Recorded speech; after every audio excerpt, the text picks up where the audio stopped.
Por cierto, el liderazgo del cártel pudo haber cambiado desde 2019 por una enfermedad del Mencho y aunque esto no ocurrió, el cártel se obligó desde entonces a pensar en su sucesión y futuro. Óscar Valderas, ¿qué nos tienes, Óscar, sobre este tema? Desde el viernes dijo Omar García Harfuch que había 4 posibles nombres que asumirían el liderazgo. Con base en lo que tú has estudiado, has visto, ¿qué podríamos esperar? Querido Carlos, qué gusto saludarte, muy buena tarde. Mira, Nemesio Ceguera Cervantes fue un hombre que siempre delegó las responsabilidades más relevantes de su organización criminal a su familia. Era un hombre que creía que el lazo sanguíneo pesaba mucho más que cualquier lealtad de algún coordinador o de algún subordinado.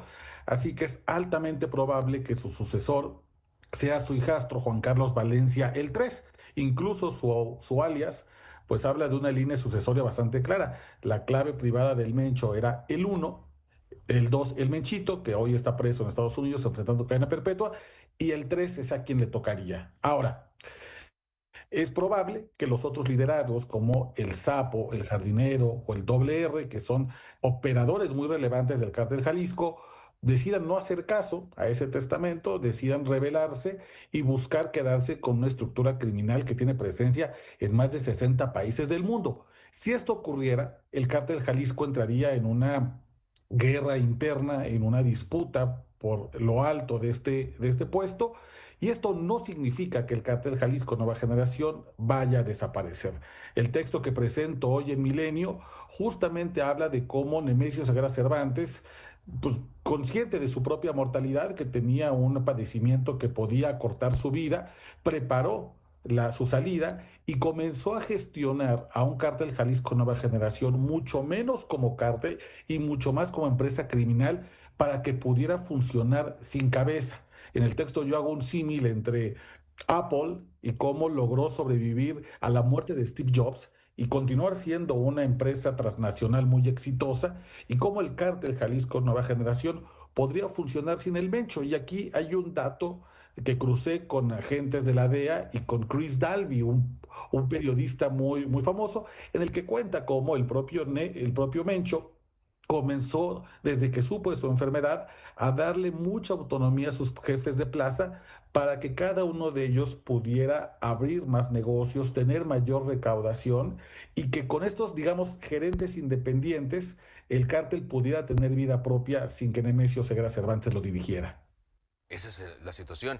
Ahora, seguirá siendo una organización en la mira del gobierno de Estados Unidos y del gobierno mexicano. Habrá que ver qué tal afrontan esto los futuros líderes. Sí, claro, estos grupos criminales, estas decisiones seguirán siendo del máximo interés de Estados Unidos. Sin embargo, yo creo que la innovación de Nemesio Ceguera Cervantes fue dotarles de algún tipo de autonomía.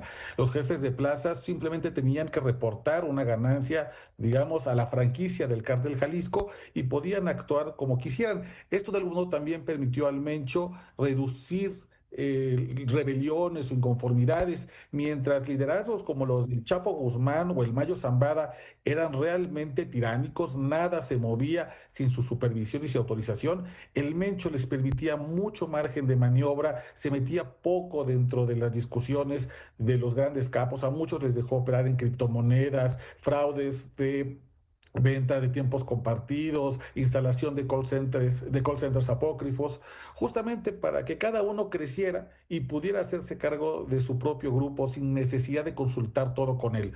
Por eso es que, a pesar de que el Mencho no esté, el cártel Jalisco tiene todavía altas probabilidades de seguir desarrollándose como la empresa criminal más importante de México y del mundo, y evidentemente seguirá siendo del máximo interés por parte de Estados Unidos. Muy bien.